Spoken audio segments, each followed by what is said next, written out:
Esto es La Entrevista con Raúl Valladares. El impacto económico y social de la pandemia de COVID-19 es la antesala de un escenario de mayor repercusión en el futuro de la infancia y juventud del país, abatida desde el 16 de marzo del año anterior, cuando la emergencia sanitaria obligó al cierre de clases presenciales, dando inicio a la disrupción educativa más grave en la historia nacional. Sin embargo, más relevante que la profunda huella de la pandemia son las propuestas, fuentes financieras y el ingenio para que, en medio de la crisis sanitaria, la educación y la cultura lleguen a la población, una deuda histórica de los gobiernos con el país.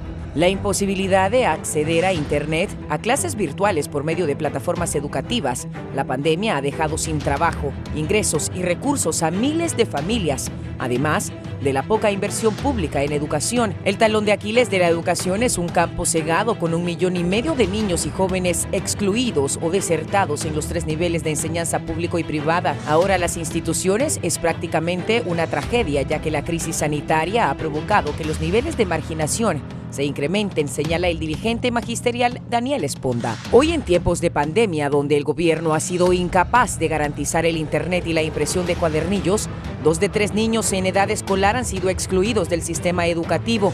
Estamos hablando de alrededor de 1.5 millones de escolares que deberían estar recibiendo clases, destacó el docente.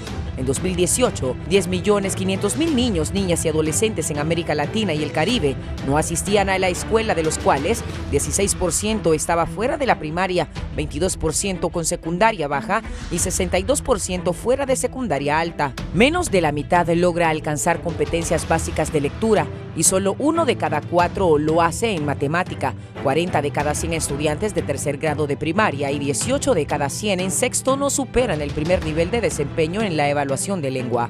Directrices epidemiológicas de la OMS destacan la importancia de inocular contra el COVID-19 a docentes y personal administrativo en las escuelas, colegios y universidades, además del cumplimiento estricto de las medidas de bioseguridad que posibiliten las clases presenciales, porque implica reactivar la economía y la redistribución geográfica del consumo para muchas categorías.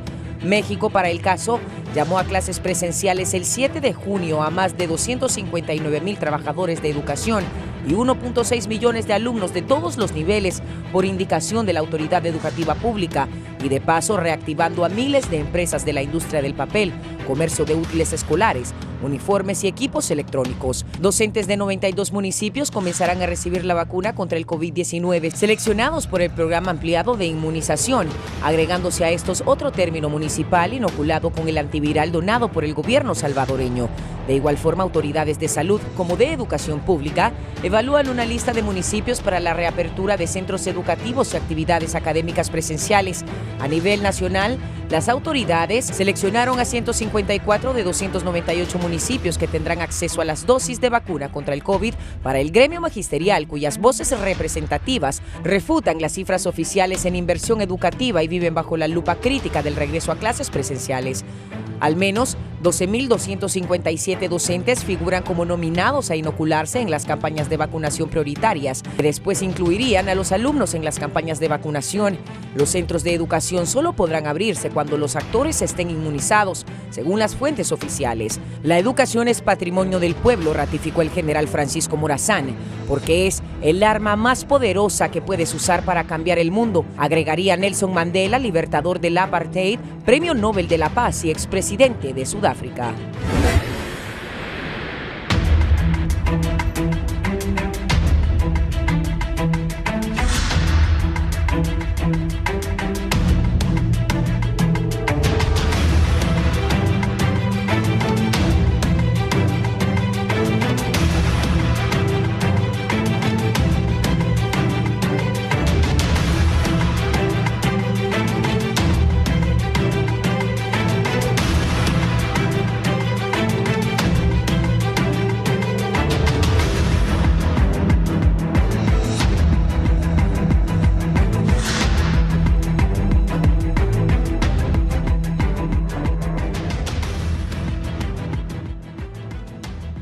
Buenos días, gracias por estar con nosotros.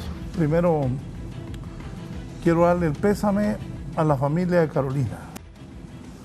Poneme ahí la nota luctuosa que tenemos. La familia de nuestro grupo Armidia está de luto con el fallecimiento de una gran mujer, Carolina Echeverría Jailo. 25 de julio de 2021, nos unimos al dolor de sus familiares y amigos. Recuerdo que cuando le iban a dar el golpe de Estado a Mel Zelaya, Carolina me habló llorando un jueves. Yo era el secretario de la presidencia. No, ya no era el secretario de la presidencia, era el presidente de la Comisión Nacional de Telecomunicaciones. Pero ahí me llevaba con el presidente Zelaya. Y Carolina me habló diciéndome, Raúl, quieren dar un golpe de Estado en este país y no estoy de acuerdo. Una verdadera liberal, amiga de don Jaime Rosenthal también. Amiga de Yanni, de César, de Carlos, de Patricia, de doña Miriam, de la familia Rosenthal. Lamentable lo que ha sucedido. Ojalá las autoridades den con los actores materiales e intelectuales del asesinato de la abogada Carolina Echeverría Jailo, una gran compañera del Partido Liberal de Honduras. Mi más sentido pésame a todos los familiares de Carolina, con quien compartimos muchas luchas en el Partido Liberal de Honduras. Que en paz descanse Carolina Echeverría Jailo.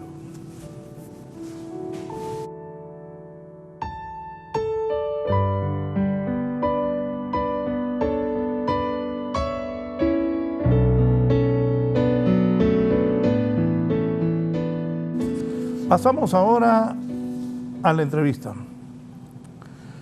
Aquí tengo dos señores, bueno, tengo 4 invitados.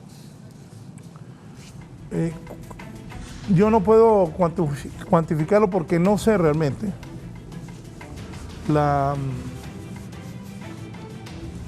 El sentido común me hace pensar cuánto hemos perdido con no haber educación. Ya casi 2 años. Los muchachos han perdido su vida también. No comparten con sus compañeros de escuela, de colegio, de universidad. Las repercusiones que tiene esto, el otro día, yo hablaba con César y César me decía que quería que los hijos volvieran a clases. Y le dije yo, está difícil, digo. Pero son los muchachos de clase media y los más pobres, los de las aldeas. Sobre todo esto voy a hablar. Buenos días, bienvenido Denis Cáceres, que se encarga de educación en ACJ. Denis, buenos días. Es un placer estar aquí en el foro, siempre compartiendo este tema. Sabemos que muchos medios están enfocados en el tema electoral, porque el tema político es a diario. Sin embargo, el tema educativo pues no ha sido prioridad tanto para los medios de comunicación y para el mundo político. Para poder introducir esto, lo que yo le podría decir, se ha perdido más o menos lo que se ganó en los últimos 20 años. Esto quiere decir que todo lo que se ganó con Meta Jefa, todo lo que se hizo en el tema de deserción, el tema de calidad educativa, más o menos son unos 20 años que se han perdido de lo que se ha logrado.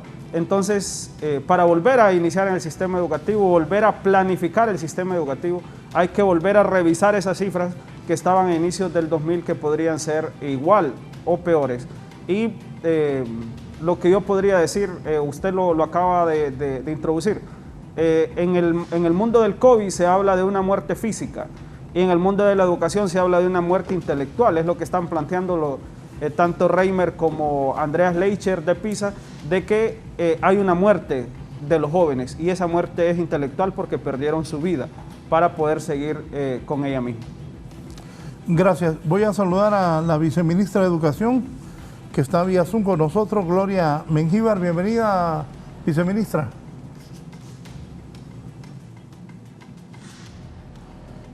Viceministra.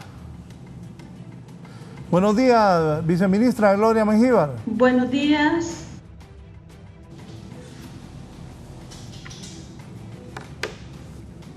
¿Me escucha? Ahora ya. Hola. Bien, Eddie. No estamos escuchando el programa, no estamos escuchando. No, la saludo diciéndole bienvenida y gracias por estar con nosotros. Buenos días, es un placer saludarles. Buenos días al pueblo hondureño, a los respetados panelistas. Mucho gusto, un placer estar y compartir con ustedes este espacio. Gracias. El presidente del COPEN, Fidel García, buenos días.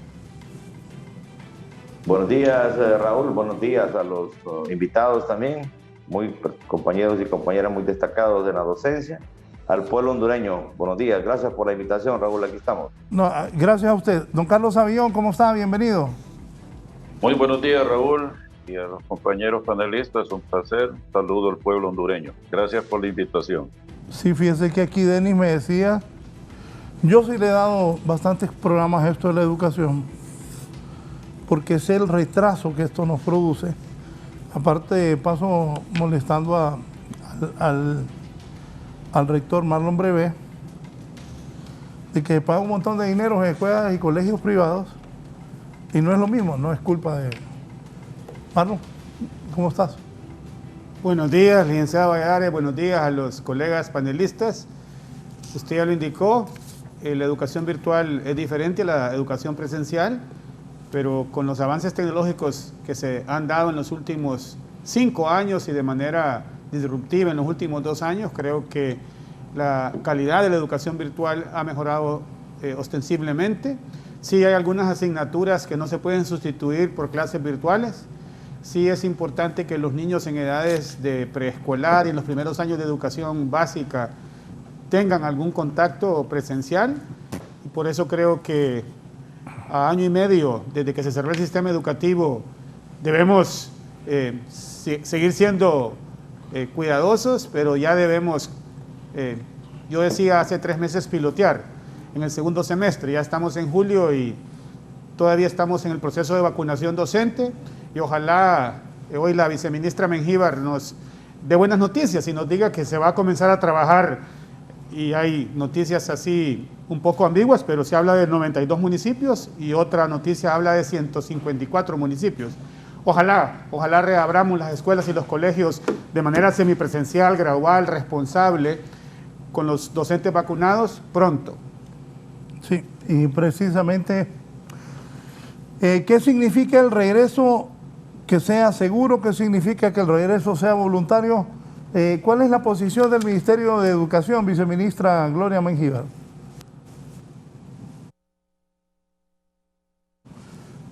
El micrófono, viceministra, por favor. Sí, gracias. Pues en principio mencionar que debemos de desarrollar sistemas educativos resilientes. El contexto en el que nos encontramos debe de valorar mucho la persona.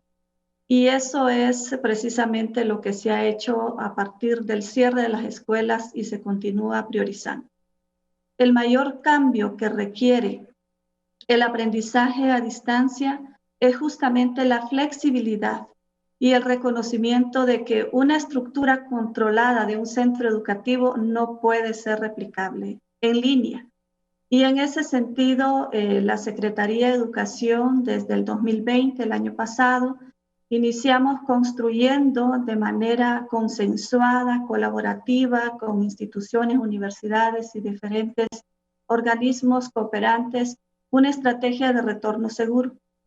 Esa estrategia ha sido conocida por los diferentes sectores, ha sido socializada con el magisterio en servicio, y de esa manera esta estrategia tiene 3 ejes transversales: de bioseguridad, de atención socioemocional y, por supuesto, de atención a los aprendizajes.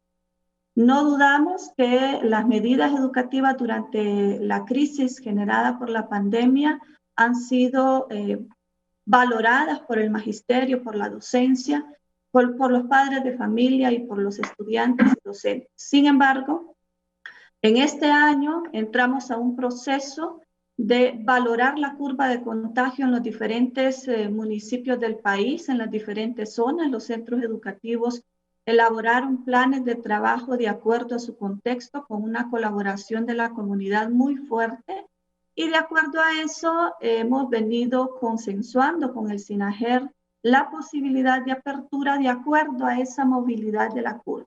Y en verdad, 154 municipios que se encuentran en una categoría de 0 a 5 de morbilidad es donde nosotros consideramos que puede ir habiendo una apertura gradual.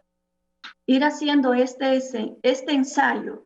Desde luego, no le apostamos a una presencialidad como antes de marzo del 2020, le estamos apostando a una semipresencialidad. Y justamente ahí radica la flexibilidad en los horarios de trabajo, en las jornadas de atención educativa y todas las medidas de bioseguridad que deben de implementarse de acuerdo a los espacios. Incluso estamos ensayando en algunos sectores la semipresencialidad en campos abiertos, en donde los estudiantes puedan tener ese distanciamiento y puedan tener con todos los recursos para poder tener las medidas de bioseguridad. En ese sentido, hemos ido avanzando con el SINAJER y ahora se han girado instrucciones para que los SINAJER locales se involucren con la misma representación educativa a nivel municipal a la revisión de las condiciones que puedan habilitar este regreso a las aulas o este regreso a clase. Bien, gracias. Gracias, viceministra. ¿Qué piensa el COPEN, Fidel? Bien, gracias, Raúl, de nuevo. Pues creo que estamos claros y estamos de acuerdo todos los panelistas y el pueblo hondureño en algunos puntos. El primer punto es que urge retornar a clases. En eso creo que todos estamos de acuerdo. Los que estamos aquí, los que nos están viendo, los padres de familia, los estudiantes, las autoridades educativas y nosotros los docentes estamos urgidos por retornar a clases. Se nos está muriendo el sistema educativo y no de ahora. Hoy cayó en un estado de coma a raíz de esta pandemia. Tenemos 1 año y medio ya de esto. Pero los síntomas y los malestares vienen desde antes de la pandemia. Tenemos que retornar a clases, pero tenemos que también estar claros que no es en un momento en el que tenemos que abrir o que podemos o debemos abrir en un 100% las aulas escolares. La viceministra Gloria Mengíbar, a quien de paso saludo de nuevo, mencionó una palabra clave que nosotros hemos venido diciendo desde el principio, desde que comenzó la pandemia, que esto nos iba a llevar definitivamente a la resiliencia, a adaptarnos a la adversidad.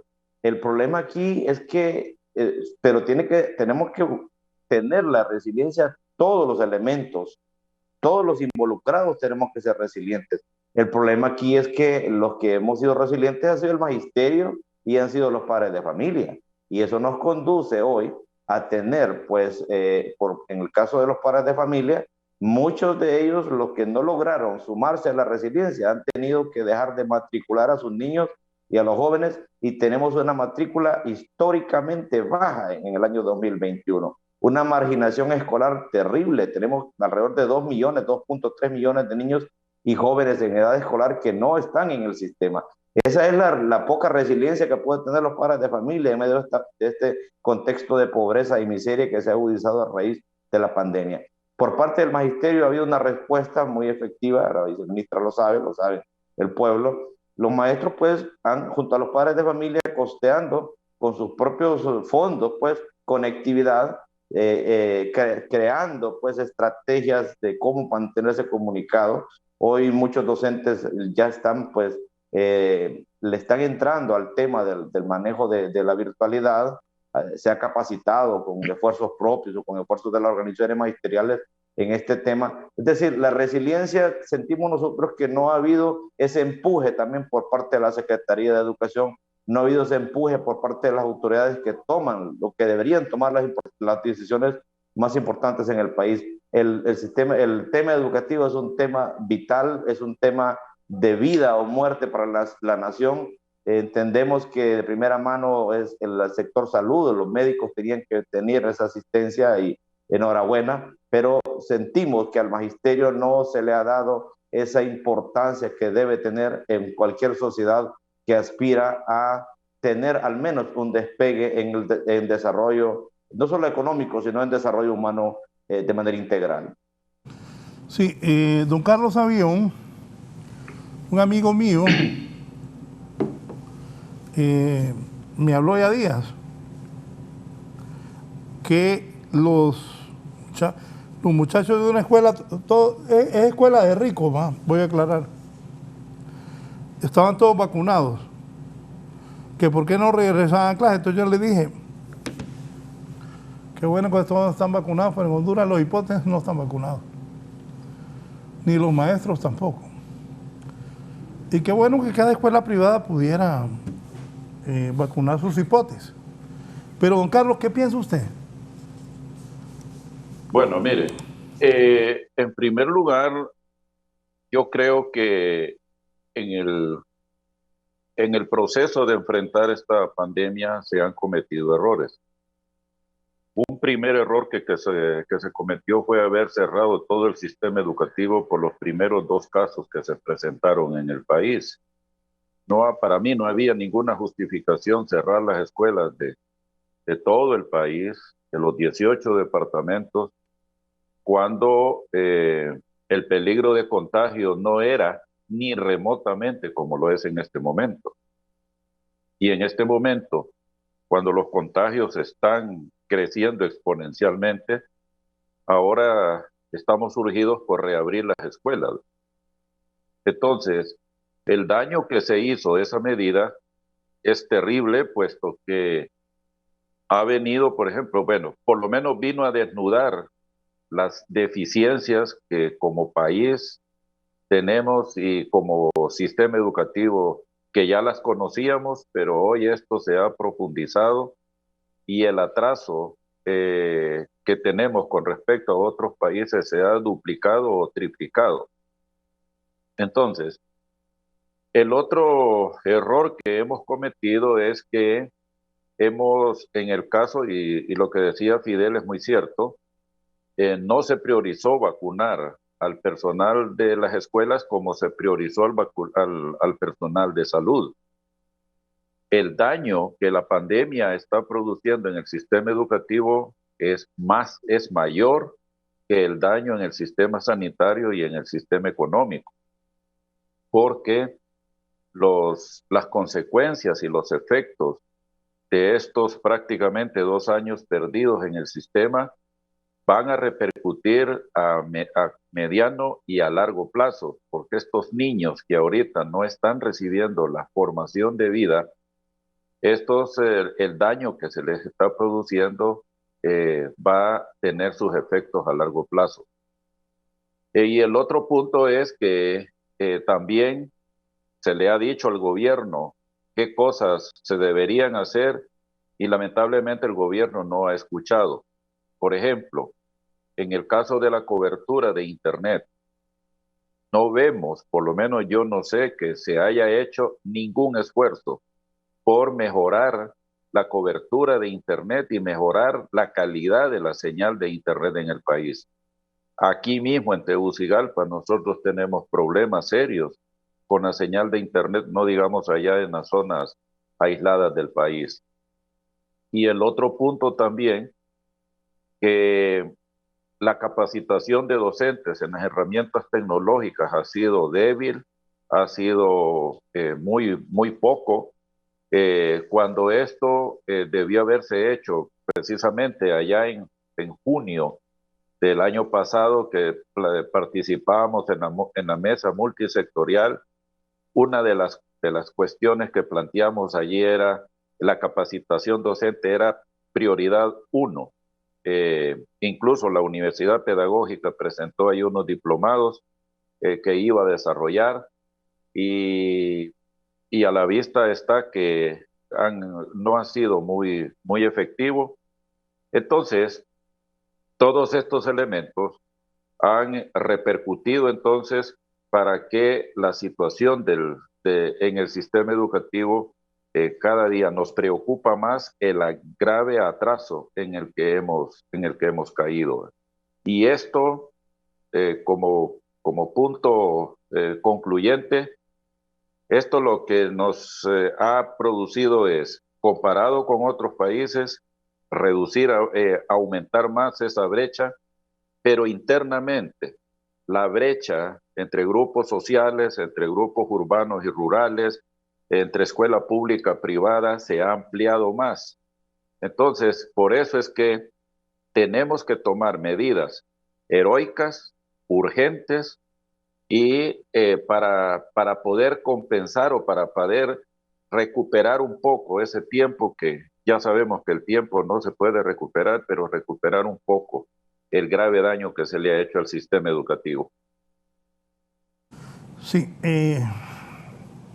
Denis, ¿y usted qué piensa? Dígame lo que estábamos platicando aquí. Sí, siempre es un placer estar aquí. O sea, nosotros estamos claros que la Secretaría de Educación ha estado trabajando desde el año pasado en una propuesta de bioseguridad y de retorno seguro.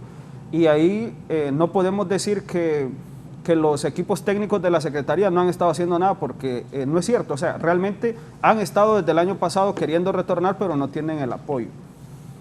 Uno de los problemas más graves en esta pandemia, Raúl, es que muchos jóvenes que se están graduando de los bachilleratos técnicos profesionales, por ejemplo, los de refrigeración, en el 2020 y 2021 no abrieron una refrigeradora. Les vamos a dar el título y ellos no pueden reparar una refrigeradora.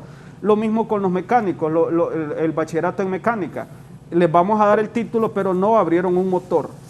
Ahora, cuando estos muchachos de la escuela pública compiten por un cupo en la Universidad Nacional Autónoma o en otra universidad donde hay que hacer 1000 o 1100 puntos, no están llegando a esos puntos. ¿Por qué?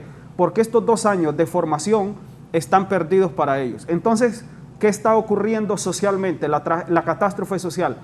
Que los jóvenes más pobres y los jóvenes de las escuelas públicas que están egresando no van a poder llegar a las carreras que mejor pagan, como medicina, como las ingenierías. ¿Por qué? Porque ellos tienen 600 o 700 puntos y eso les da para carreras que no son tan bien pagadas.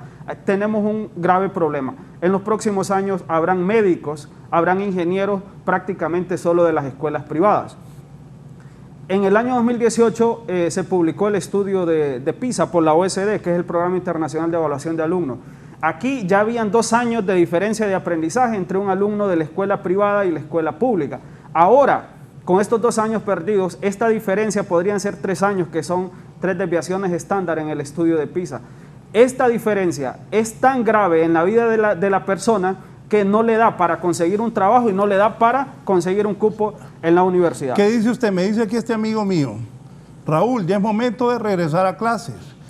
Y este amigo es el que me dijo que ya los hipotes todos están vacunados de esas escuelas donde los muchachos son de esas escuelas bilingües, donde todos están vacunados. ¿Y el resto? Sí. Ahora, es tiempo de regresar principalmente en aquellos municipios donde no hay cobertura de internet y donde la pobreza es muy alta. ¿Por qué? Porque en estos municipios 9 de cada 10 niños pertenecen a familias extremadamente pobres. Entonces, en aquellos municipios donde el contagio es bajo, donde la pobreza es alta y donde la cobertura de internet es inexistente o impagable, hay que abrir los centros educativos. ¿Por qué? Aquellos niños que en el 2020 tenían 5 o 6 años, en este momento ya tienen 1 año más, y esa es una edad que no regresa nunca. Entonces, en esa edad se alcanza un máximo potencial. Toda esta generación de 5 a 7 años no alcanzó su potencial en 2020 ni 2021. Estos niños tendrán problemas para el resto de su vida escolar, para poder hacer su vida, incluso para poder conseguir una pareja y casarse, para entrar a la universidad, para conseguir un trabajo. Es tan grande el daño que se le ha hecho al sector educativo que es incalculable, tal como lo decía el doctor Savillón. O sea, todos los sectores han sido golpeados, pero el sector más golpeado es el sector educativo. ¿Por qué? Porque el sector educativo fue el primero que cerró y todavía es el sector que no abre, mientras todos los sectores han aprendido a abrir. Y voy a cerrar con esto.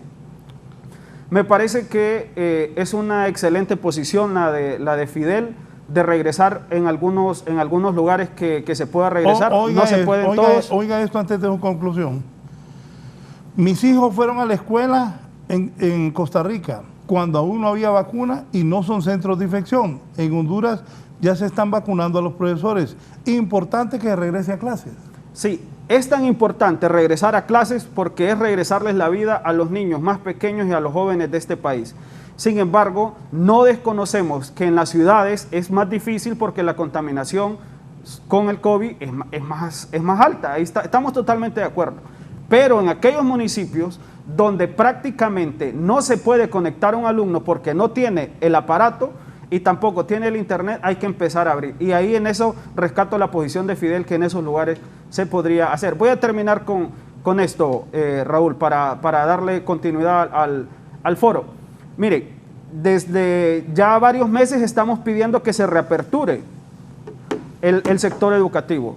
Sin embargo, es tan difícil porque llegamos a la estructura del Consejo Nacional de Educación y no se escucha, ¿sí? Estamos en los medios de comunicación como ACJ y tampoco se escucha. Nos reunimos con los representantes de la Secretaría de Educación, llegamos a acuerdos, pero luego SINAJER dice que no se puede. Regresar al sistema educativo para construir una resiliencia del sector educativo significa abrirlo y aprender a convivir en la pandemia, pero dando clases semipresenciales. No hay otra manera que el sector educativo aprenda a convivir con la pandemia y a ser resiliente si no empieza a aperturar. Doctor, breve. Bueno, hay que ser reiterativo y retomo dos puntos que el doctor Savión mencionó. En primer lugar, que no se ha priorizado la vacunación docente. Entiendo que ya se han vacunado 12.000 docentes, pero es muy tarde. O sea, tuvimos que haber comenzado a vacunar docentes a partir de que se comenzaron a recibir paquetes de vacunas en el orden de más de 1 millón. No podemos seguir teniendo vacunas embodegadas, no podemos seguir con el mismo número de centros de vacunación. Necesitamos multiplicar los centros de vacunación, necesitamos bajar las edades. Yo veo que en algunos municipios sí, ya se está vacunando a personas de 30 a 39 con ciertas comorbilidades y a todos los que tienen más de 40 años. Y creo que si vacunáramos a todos los hondureños que están con más de 30 años, pudiéramos vacunar a todos los docentes. Yo sinceramente me siento frustrado porque de enero, febrero, cuando se anunciaron que ya habían vacunas y que iban a venir a Honduras, se tuvo que haber planificado un proceso de vacunación docente. No podemos seguir planificando, no podemos seguir a finales de julio diciendo que vamos a vacunar a 12.000 docentes o más y que vamos a esperar 6 semanas, 3 meses para cuando tengan su segunda vacuna y reabrir los centros educativos. También reitero el segundo punto de don Carlos Savión. Recuerdo que en enero CONATEL anunció que en un par de meses iban a tener, no recuerdo las cifras, pero eran creo 100.000 o más hogares con conectividad gratuita. ¿Dónde están esos avances? Es julio y no es cierto que hay conectividad gratuita para más de 100.000 hogares. He visto que el Ministerio de Educación ha hecho un esfuerzo por distribuir dispositivos, por activar algunos centros educativos con conectividad vía satélite, como está ocurriendo con el apoyo de la cooperación española, pero la deuda que tiene CONATEL con los hondureños es altísima. Desde el año pasado se dijo, hay un impuesto que pagan las empresas de telecomunicaciones y las empresas de cable que debería utilizarse en un 100% para mejorar la infraestructura tecnológica del país, para mejorar la internet en todo Honduras. Recuerdo en enero, febrero que se anunció que por fin se iban a invertir recursos. Es julio y no ha ocurrido nada. Seguimos sin que los docentes, sin que los estudiantes puedan conectarse de manera gratuita. Y yo también entiendo que el Ministerio de Educación ha mejorado su plataforma, Educatrachos. Ya dejó de ser un repositorio de recursos, ahora es una aula virtual y que se ha capacitado a docentes. Pero de nada sirve si no hay conectividad, si no hay dispositivos para que los niños y los docentes puedan tener acceso a esa aula virtual. Así que vacunación docente y el tema de la conectividad. Y tercer punto, que creo que lo mencionó Fidel García, y es el hecho de que, bueno, y también la viceministra y Denis, ya hay un X número de municipios que son del tamaño, como lo califica la Asociación Hondureña de la MON, C y D, donde los contagios son bajos, donde hay mucha organización comunitaria, donde si se le empodera a los alcaldes y a sus corporaciones municipales y se organiza la comunidad, se pueden reabrir. Pero dejemos ya de pensar en planificar, tenemos que demostrar con acciones y ojalá el lunes 2 de agosto se reabran 154 centros educativos, se reabran más en 154 municipios, ojalá se reabran miles de centros educativos, ojalá uno en cada nivel, uno en prebásica, uno en básica, uno en media en cada uno de los 154 municipios y cada semana vayamos aumentando ese número. El presidente francés Emmanuel Macron hizo llamado a la unidad nacional y a la vacunación masiva para combatir el repunte del coronavirus y arremetió contra los que están impulsando el sentimiento antivacunas y las protestas. Aproximadamente 160.000 personas salieron a las calles de toda Francia para protestar contra un pase especial de COVID-19 para poder ingresar a restaurantes y un mandato para la inoculación obligatoria de los trabajadores de la salud. Muchos de los asistentes gritaron libertad y dijeron que el gobierno no debería decirles lo que tienen que hacer. En una visita a un hospital de la Polinesia Francesa, Macron cuestionó: ¿qué valor tiene tu libertad si me dices no quiero vacunarme, pero mañana contagias a tu padre, a tu madre o a ti mismo? Aunque señaló que los manifestantes son libres de expresarse de una manera tranquila y respetuosa, dijo que las protestas no harán que el virus desaparezca. Este ha sido un informe para 11 Noticias.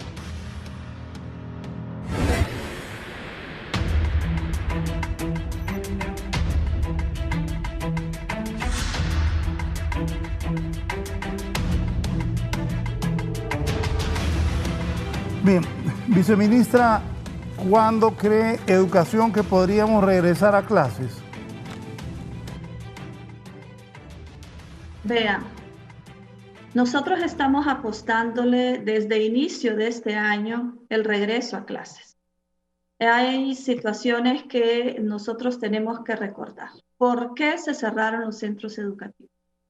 Nadie en el mundo tenía la experiencia para poder manejar este virus y hemos aprendido mucho. Los diferentes panelistas mencionaron, y esa es una palabra clave, el aprendizaje de cómo poder manejar esta crisis de la pandemia en los diferentes sectores. No hay duda que el cierre de los centros educativos redujo el contagio desde un principio. Y ahora que se ha abierto el sector económico, podemos ver cómo el alza de esa curva de contagio es fuerte.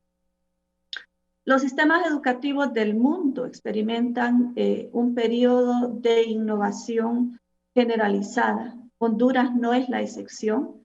Estamos innovando y en ese sentido hay una fuerte tarea que realizar como Secretaría de Educación. Y como Secretaría de Educación me refiero desde el docente que trabaja en el aula, en el área rural, hasta el nivel central, que es el nivel que dicta la norma o dirige la normativa y la regulación del sistema.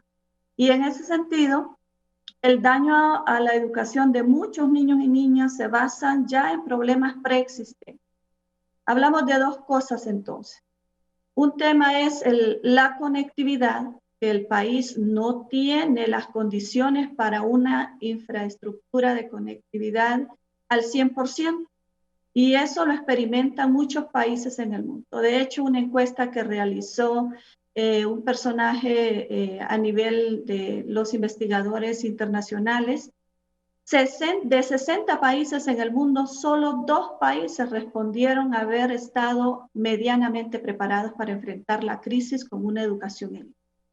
Y en ese sentido, este gobierno está sentando las bases para poder tener esa conectividad, no necesariamente a través de CONATEL, bien lo decía el doctor Marlon Brevé. Tenemos otros organismos internacionales que nos están apoyando para una conectividad satelital. Debemos reconocer que las condiciones económicas del país priorizan sectores y en ese sentido la vacunación priorizó el personal de salud que está en primera línea. Hoy nosotros tenemos una meta de vacunación con los docentes en esta quinta campaña de vacunación de aproximadamente 49,000 docentes, finalizando en este mes de julio.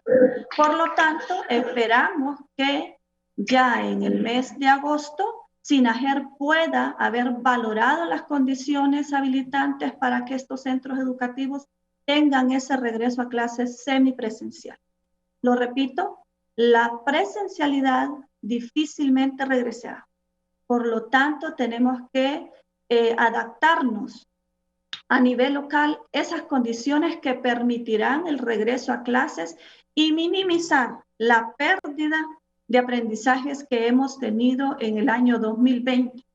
Cabe recalcar que no se van a recuperar de manera inmediata lo que se ha perdido.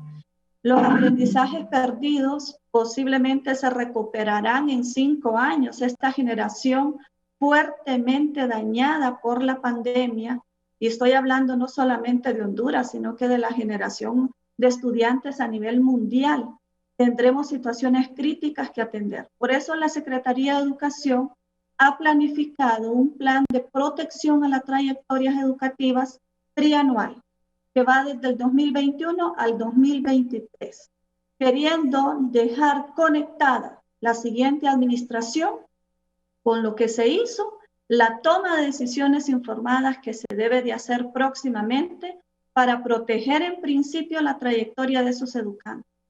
Y el compañero Denis mencionaba algo muy importante. Los bachilleratos técnicos profesionales tienen 2 salidas. Una es al mercado laboral y otra es la continuidad de sus estudios a nivel universitario. Y en ese sentido tenemos que hacer un esfuerzo todos. Ya algunas organizaciones como USAID, por ejemplo, estamos trabajando en módulos que permiten a los estudiantes adquirir esas habilidades que durante el 2020 no lograron alcanzar. Y esto nos permite espacios curriculares, tanto teóricos como prácticos, para que estos estudiantes egresados, que si verdaderamente tuvieron un título, puedan adquirir en este espacio de tiempo, periodo de vacaciones y durante todo el tiempo que no puedan tener un trabajo, habilidades que les permitan alcanzar esas competencias que requiere el continuar estudiando o insertarse al mundo laboral. Aquí el esfuerzo es de todos y debemos de entender que el sistema educativo es uno solo en este país y entran diferentes actores y sectores para poder garantizar la continuidad de los estudios en los diferentes niveles educativos. Y solo va a ser posible si nos unimos mediante ideas creativas para que nuestros niños con problemas que ya incluso preexistían antes de la pandemia y que el cierre de las escuelas vino a perjudicar fuertemente a estos estudiantes y mucho más a aquellos estudiantes que están sujetos de discriminación, que son de exclusión educativa, que tenemos problemas, los tenemos. Pero lo importante aquí es que unamos los esfuerzos para sostener el sistema educativo, para mantenerlo vigente, para continuar protegiendo esa trayectoria educativa y para permitirle al estudiante egresado lograr las competencias en un corto y mediano plazo. Pero que estamos claros y estuvimos claros desde un inicio como sistema educativo, como Secretaría de Educación, que lo que se perderá en esta pandemia, en esta crisis, no será fácil recuperar. Sí, Fidel, ¿qué piensa usted? Bueno, primero, no consideramos que haya sido un error haber cerrado las aulas escolares. Vivíamos un momento de incertidumbre y lo que estaba ocurriendo en Francia, lo que estaba viviéndose en España en ese momento, el 16 de marzo del año pasado, era caótico. Tuvimos que cerrarla. Claro, ya 1 año y medio después de ese cierre ya no hay justificación, ya no tenemos nosotros de justificación, sobre todo las autoridades de educación. No hay ninguna justificación. En el caso de los centros educativos privados, nosotros consideramos que ya van por su 3er año afectados, ya estarían comenzando ya este año. nosotros debemos prepararnos ya más bien para el próximo año. La señora ministra, viceministra Gloria Mengíbar, de repente no quiere decirlo, pero aquí ya hay rumores de que va a haber recorte al presupuesto de educación para fortalecer lo que es los comicios electorales. Ese es un tema grave, eso debe alarmarnos a todos en medio de las circunstancias, en medio de lo que está pasando en el sistema educativo. Si quieren mandar emisarios a dejar eso en el ambiente, crea definitivamente que indignación y mucha tristeza. Sabemos que hay leyes que el gobierno ha respetado, la ley marco de telecomunicaciones, que aunque no estemos de acuerdo porque tiende a privatizar ese servicio, ese derecho del pueblo como es la comunicación, pero crea un fondo, el fondo FIT, que el año pasado anduvo alrededor de unos 600 o 700 millones de lempiras más o menos, que eso tiene que utilizarse legalmente, eso es para invertir en comunicación. El tazón de seguridad, el dinero que también está ahí, que no se sabe ni siquiera cuánto es, porque lo han blindado. Los 4.000 millones de lempiras que le entregaron a las Fuerzas Armadas bajo el pretexto pretendiendo hacer producir el agro, de que no hemos visto ni un solo grano de frijol en más de 2 años que tienen ya de haber tenido esa plata. Dinero hay, entonces no se justifica que ahora quieran venir a hacer recortes en educación. Pero no solamente se trata de incrementar la inversión en educación, sino que se trata de invertir bien ese dinero, hacer ajustes, porque hay que hacerlos. Y es urgente retornar a clase, lo hemos dicho, pero no bajo la amenaza de contagio y mortalidad como el que estamos viviendo en el pueblo hondureño en este momento. Solo en el sector magisterial hemos perdido más de 1.200 compañeros en medio de esta pandemia, entre activos y jubilados. Y no estamos dispuestos pues a que esta situación se siga dando. Definitivamente lo que dice el compañero Denis Cáceres, lo respetamos, bueno, pero en ningún momento no hemos dicho nosotros que hay que regresar ya de manera inmediata en aquellos lugares donde no ha habido contagio. No hay un solo municipio en el país donde no ha habido contagio. Más bien hay que enfocarse en lo que pasa en Francisco Morazán y Cortés, que es donde tenemos la mayor población escolar y el mayor número de docentes. Nosotros exigimos vacuna para todo el pueblo hondureño, pero sí hemos sentido un menosprecio absoluto para el sector magisterial. No ha habido priorización del magisterio como sector organizado, con el nivel de organización que tenemos los docentes en el país. En 2 días pudimos haber hecho efectiva una jornada de vacunación. Aquí se ha vacunado a los militares como sector organizado, se ha vacunado a los activistas de Vida Mejor, a los guías de familia, etcétera. Se les ha vacunado como sectores, pero al magisterio no se ha tratado de esa manera. Los docentes que se han vacunado han sido porque han tenido su derecho como derechohabientes del Seguro Social o porque se han, bueno, igual que junto al pueblo, pues en las jornadas a través de la CESAL, pero como sector organizado no hemos tenido ninguna prioridad y eso definitivamente que es una situación que agrava todo este contexto. Vamos ya al segundo año, ya tenemos prácticamente el segundo año terminado, no hay forma de retornar a clases de manera presencial, lo acaba de decir la señora viceministra. De repente podemos hacer algún intento en algunos lugares, que es muy difícil. Hemos estado en contra de los pilotajes, hemos estado en contra de todo eso, porque todos los días es un escenario nuevo de contagio, todos los días estaríamos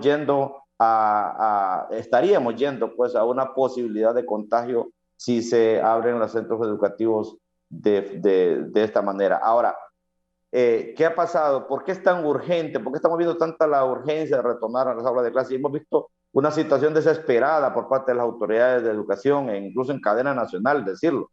Pero justamente es como una forma de justificar la inoperancia de este gobierno con el respecto al tema de vacunación, con respecto al tema del sector educativo. Esto no fuera tan urgente, señora viceministra, y autoridades del país y todos los que nos están viendo, no fuera tan urgente estar hablando de manera desesperada de un retorno a clases si se hubiese cumplido de darle conectividad a la comunidad educativa, darle una verdadera forma de educación virtual. Apenas hemos llegado a una educación por WhatsApp. Hemos hecho grandes esfuerzos y aquí quiero aclararle al amigo Carlos Héctor Sabión, distinguido docente, que en efecto con la Universidad Pedagógica Nacional Francisco Morazán y el Colegio de Profesores de Educación Media de Honduras, en el marco de la resiliencia tuvimos que implementar a través de un convenio la realización de un diplomado donde se capacitaron 500 docentes de todo el país.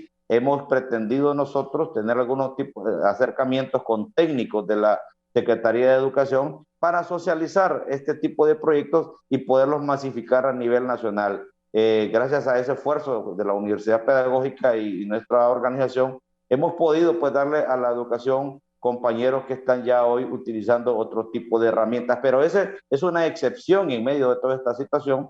No ha habido forma como la Secretaría de Educación capacita a los docentes. Hay temas que hay que revisar. Voy a insistir en este tema, he sido incisivo en esto y por enésima vez les voy a decir, esta es la mejor oportunidad, esta es una oportunidad que desgraciadamente vino de esta manera, para entender que tenemos que cambiar el currículo nacional básico, ponerlo a tono con los requerimientos de la sociedad y hacerlo más humano. Y tenemos la oportunidad de mejorar el tema de inversión educativa, no gasto, sino inversión, invertir en lo que verdaderamente se les requiere en educación. El tema de material didáctico, el tema de infraestructura, que es sumamente grave, la situación de la infraestructura escolar, las autoridades lo saben, año y medio desaprovechado totalmente, que perfectamente pudieron haber estado invirtiendo, ya que no había actividad educativa, debieron haber estado en los centros educativos mejorando el tema de infraestructura y no ha sido posible. Así que definitivamente, compañeros y compañeras y pueblo hondureño, no hay forma de retornar a clases en este año, solo nos quedan 2 meses y medio aproximadamente. Estamos en un año electoral. A partir de en noviembre ya los centros educativos pasan a ser parte del Consejo Nacional Electoral. No sé, los padres de familia son los que al final van a decidir si valdrá la pena por 2 meses y medio de clases ir a exponer la vida de sus hijos, sus hijas y la de ellos mismos, porque aquí no estamos jugando el contagio y la letalidad, todo el pueblo hondureño. Sí, voy a leer, 2 amigos me escriben. Saraí me dice, pregúnteles qué plataformas están usando los niños para la escuela virtual. Hay buenos maestros especializados porque es verdad, pero quizás sería bueno qué herramientas tecnológicas usan para eso, qué plataforma, si solo son trabajos en línea o son clases en línea. Y lo de Telebásica, ¿qué pasa con ese esfuerzo que se hizo con todos los canales dedicados a Telebásica? Y César me dice, tengo buen internet, computadora y buena tableta. Paso encima de mis hijos y no funciona. Hay que ir a presencial, vacunar los profesores y regresar a clases. COVID estará con nosotros por muchos años, eso es cierto. Hay que vivir con el virus. Ahora que ya hay vacunas, tenemos que volver a clases. Don Carlos, ¿qué piensa de todo esto? Bueno, mire, en primer lugar es que hay que tener una cosa presente. La computadora no va a sustituir al maestro. Eso nunca, ¿verdad? Hay que estar bien claro en eso. Yo tengo mis hijos en escuela también y yo estoy más que claro que no van a recibir, si reciben el 80-90% equivalente de una clase presencial, pues de que no estén haciendo nada, por lo menos están ocupados con algún tipo de aprendizaje. En segundo lugar, es que la tecnología es parte de todo proceso educativo ahora y tenemos que usarla y tenemos que aprender a usarla, tanto los maestros como los alumnos, como los padres de familia también. A través de la tecnología podemos entonces aumentar cobertura y podemos mejorar el proceso educativo, pero nunca va a sustituir la presencialidad. ¿Por qué? Porque el trabajo del maestro no solamente es transferir conocimientos, es que transmitimos valores, creamos hábitos, buenos hábitos en los alumnos. Los maestros somos los consejeros de los alumnos. Muchas veces cubrimos las deficiencias que los padres de familia tienen para atender a sus hijos. Así es que el papel formativo del maestro es insustituible. El otro punto es que está bien mejorar cobertura, como dije, capacitaciones y todo. Hay una gran cantidad de plataformas disponibles, pero yo el otro día hice un listado, son aproximadamente, llegué a 30 o 35 diferentes, unas más completas que otras, unas que permiten la integralidad, y en el caso de las escuelas privadas, precisamente todas ellas están probando con una con otra. Claro, todo eso tiene un costo, no es gratuito, hay que pagarlo. Y en este punto yo quería aclararle, Raúl, que algunos alumnos de escuelas bilingües ya se vacunaron, es cierto, son papás que tienen posibilidades económicas, han viajado fuera del país, se han ido a vacunar afuera y han logrado ir a Estados Unidos, donde se está vacunando ya a adolescentes de 12 a 18 años. El otro día, en una reunión con el señor ministro de Educación, dijo de que la Secretaría o el gobierno estaba haciendo los esfuerzos porque esa vacuna de Pfizer, que es la que se le aplica a los adolescentes, pudiera venir al país lo más pronto, al fin de que nuestros alumnos puedan estar vacunados. Pero también esto lleva a otro punto. Esos alumnos vacunados son una minoría muy pequeña, pero también, y esto lo relaciono con el proceso de centralización de las decisiones que se han tomado. SINAJER Central debe descentralizarse en el sentido que dejarle al SINAJER local que vea las condiciones de cada lugar y que conforme a ello ese SINAJER local pueda autorizar que haya clases semipresenciales en este caso, porque hay escuelas privadas que han seguido precisamente este manual del retorno seguro a clases que hablaba la señora viceministra, que ese documento es parte de uno que elaboró USAID, que se lo dio la Secretaría de Educación. Nosotros en la FENIEP lo utilizamos ese mismo documento y armamos un modelo de protocolo para que las escuelas privadas lo pudieran utilizar. Muchas lo hicieron, lo adaptaron a su situación, lo presentaron a SINAJER. SINAJER les fue a hacer la supervisión incluso y determinaron que están las condiciones dadas para que ese centro educativo pueda iniciar sus clases semipresenciales, pero lamentablemente hasta el día de hoy no se los han aprobado, no les han autorizado. Pero es que también hay otro elemento. Para volver a clases semipresenciales hay que hacer inversión en bioseguridad. Y no son centavos, Raúl, son miles o millones de lempiras. Me consta de escuelas que han hecho números y son millones de lempiras los que hay que invertir para poder llegar a la semipresencialidad. Y yo no creo que el Estado esté en las condiciones de poder hacer esas inversiones. Si vemos que cerrando los triajes, que los hospitales están colapsados, se le debe a personal, que contratan personal y no le pagan. Es decir, la crisis financiera también es terrible. Y esa crisis financiera a nosotros, los centros privados, nos ha golpeado terriblemente en 2 vías. Nos ha reducido la matrícula y nos ha aumentado tremendamente la morosidad en el pago de colegiaturas.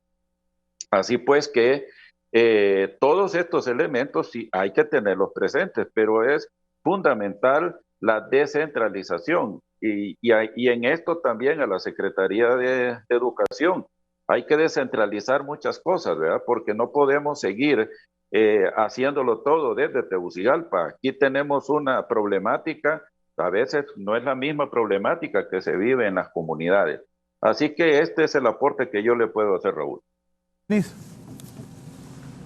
Sí, es tan grave lo que está pasando en el sector educativo de que pronto veremos que algunas escuelas privadas van a regresar y algunas universidades también, pero las escuelas públicas cada vez se ven más lejos de regresar. Esto lo que ha provocado es que las brechas aumenten entre los alumnos de las escuelas públicas y las escuelas privadas. Este estudio de ACJ encuentra dentro de sus hallazgos importantes que el 75% de los estudiantes que se han ido del sistema educativo se han ido por problemas económicos, ¿sí? Del total de los padres de familia, el 70% de los padres de familia dice que hay que regresar a clases presenciales porque ya no pueden sostener un modelo virtual. Otro dato importante en esta investigación de ACJ es que prácticamente los alumnos de la escuela pública que están conectados en el sistema, pueden ser algunos 400,000 o 500,000 estudiantes, hay 1 millón excluido, están conectándose por WhatsApp. Hay un 60% de los niños que se conecta por WhatsApp. O sea, la única conexión que tienen estos niños de la escuela pública o los jóvenes de la escuela pública es por WhatsApp. Mientras este mismo estudio revela que el 92% de los niños y jóvenes de la escuela privada están conectados por internet, que están recibiendo más de 8 horas clases por internet. Al final de la semana, un niño de la escuela pública habrá recibido menos de 5 horas de clase en la semana, mientras que el de la escuela privada prácticamente está con 40 horas de clase a la semana, aunque sea por internet, pero lo está logrando. Esto lo que está provocando es que las brechas entre un alumno pobre y un alumno, vamos a decirle, con mejores recursos económicos, las brechas aumenten. Estas brechas son tan graves que pronto estaremos viendo las diferencias en los exámenes de las universidades, en el mundo del trabajo y en el mundo social. Por eso es tan importante volver a abrir el sistema educativo, porque Honduras es de los únicos 20 países en el mundo que todavía tiene su sistema educativo cerrado. No hay manera de convivir con el virus si no abrimos los centros educativos. El sector educativo es el único que no ha aprendido a hacer su trabajo en medio de la pandemia. ¿Por qué? Pues el sector económico tuvo que abrir y se adaptó. El sector del transporte abrió y se adaptó. El sector de los periodistas nunca paró y se adaptó a esta situación. Pero el sector educativo nunca se adaptó. Ahí, a los periodistas les pusieron Sputnik y no hay la segunda dosis. Claro, desastre. Estamos totalmente de acuerdo con el comentario de Raúl. O sea, no podemos desconocer que hay un enorme problema en la vacunación. Los profesores no fueron priorizados, pero cada vez que nos tardamos más en abrir el sector educativo, perdemos más vidas, y le vamos a llamar vidas intelectuales. En el año pasado se perdieron aproximadamente 300,000 a 500,000 estudiantes, casi medio millón de estudiantes. Este año podría andar en unos 250,000 estudiantes. Estamos hablando que al final de este año tendremos medio millón de estudiantes menos que en el año 2020. Esto provoca una gran diferencia entre los alumnos que están yendo a los centros educativos privados y a los centros de la escuela pública, que prácticamente los de las escuelas públicas se nos están yendo. Y los estudios nos demuestran que los alumnos que se nos van jamás regresan, porque acumulan sobreedad y si son jóvenes se insertan en un trabajo o se insertan en un grupo social que les da lo que no les da el centro educativo. Y prácticamente un alumno que se nos va de la escuela o se nos va del colegio es un alumno perdido que ya no regresamos, ya no podemos rescatarlo. Por eso es tan importante empezar a abrir los centros educativos. Primero, para aprender a hacer nuestro trabajo en educación en medio de la pandemia, porque todas las profesiones aprendieron a hacerlo, menos el sector educativo. Si el sector educativo no abre este año, tampoco va a poder abrir en el año 2022, porque no habrá aprendido absolutamente nada de cómo hacer su trabajo en medio de la pandemia. La única forma de aprender a hacer nuestro trabajo como educadores es empezar a abrir los centros educativos para aprender a convivir tal como lo hicieron las demás profesiones, y solo el sector educativo es el primero que abrió y el primero que cerró y todavía no abre. Antes de pasarle al doctor Brevé, voy a leer una noticia, pero también un televidente me escribe y me dice: Moderna también está autorizada para 12 a 18 años. La autorizaron en Europa. Me está hablando de la vacuna Moderna. Pero reitero, mandé a mis hijos a clases cuando no había ninguna vacuna y no eran centros de infección. ahora se puede vacunar a los profesores. Hay que priorizar los profesores y regresar a clases con mascarillas y medidas anti-COVID. Poneme la noticia, Eddie, por favor. Acércame eso, la vacuna contra COVID que recomiendan para niños. Dice Londres, la Agencia Europea de Medicamentos, EMA, por sus siglas en inglés, recomendó la aplicación de la vacuna Moderna contra el COVID-19 a menores de 12 a 17 años.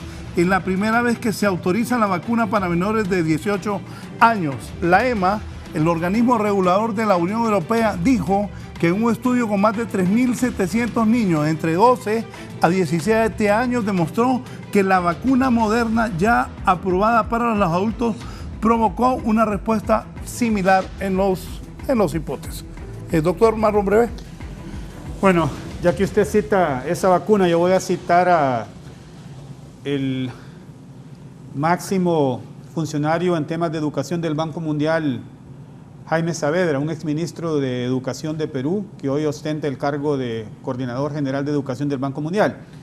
Él decía que hay evidencia de países donde las escuelas han reabierto, de que esa decisión, es cierto, fue riesgosa, pero que manejada con una mitigación adecuada, con medidas de bioseguridad, con disciplina, con apoyo de padres de familia, con apoyo de los docentes, que hay evidencia que demuestra que los riesgos de contagio son muy bajos.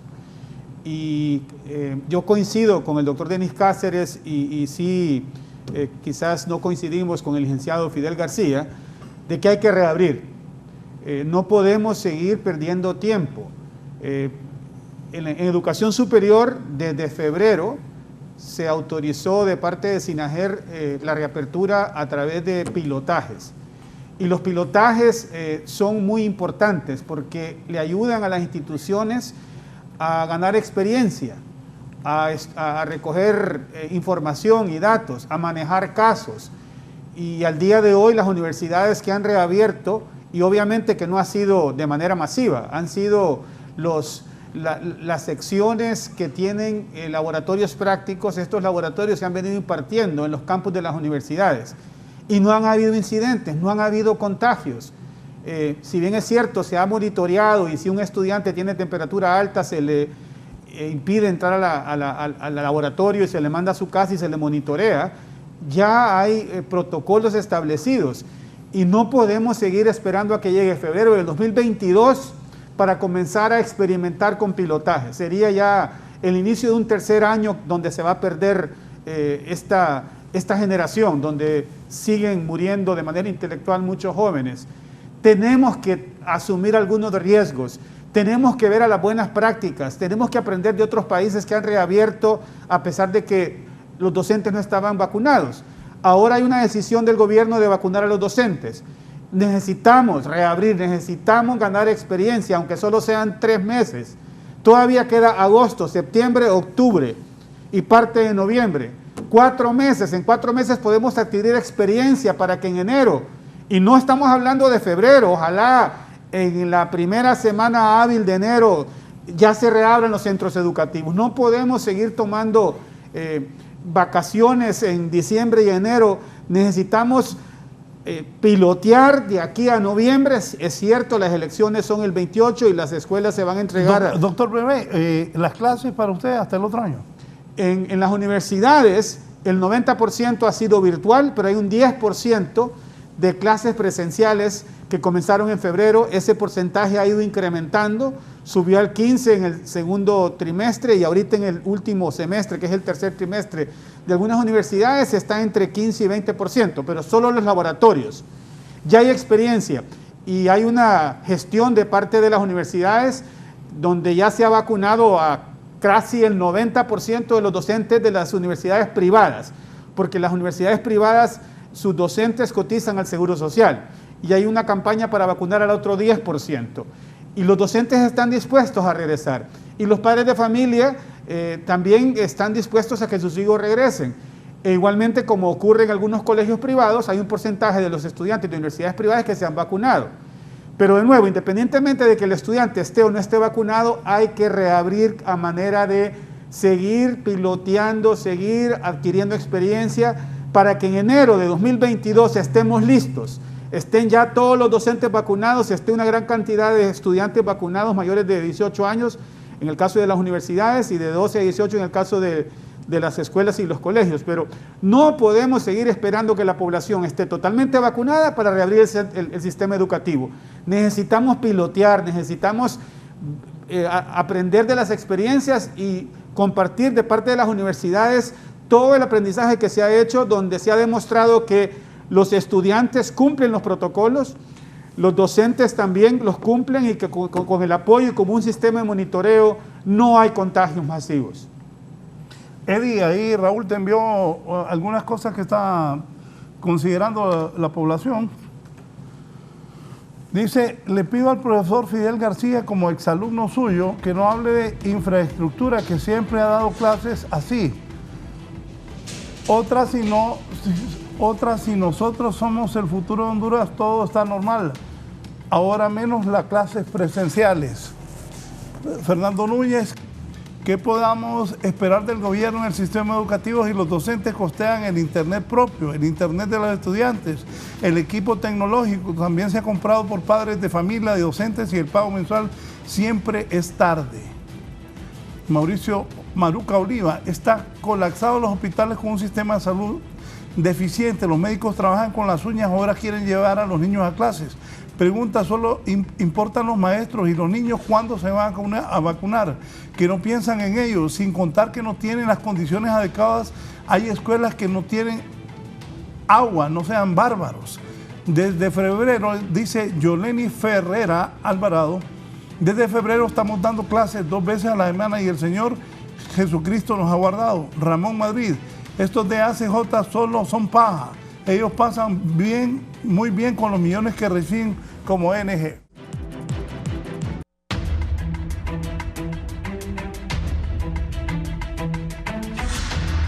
Me dice la abogada Larisa Pineda, buenos días Raúl, la realidad educativa es terrible. El sector educativo no se puede adaptar a la pandemia, pues de último dejaron al docente. Seguimos con la Secretaría que no ha hecho mejoras en los planteles ni contrataciones de personal de aseo. Recuerden que las escuelas públicas no cuentan en su mayoría con aseadores ni vigilantes de planta. Los docentes hacemos esfuerzos gigantescos de parte nuestra. La Secretaría exige que se priorice contenidos y no se le exige mucho al alumno. Es más, quieren que seamos flexibles. Gracias. Lo que provoca en los alumnos un cierto nivel de acomodo, pues ellos saben que deben pasar para evitar la deserción. Los alumnos se retiran y regresan a final de año para ser aprobados en 2 semanas, pues se nos pide que aceptemos a los alumnos, no importa si se han retirado y retornen al final del año, hay que evaluarlos. Estas medidas son elaboradas por personas que no les interesa la calidad educativa en el sistema público.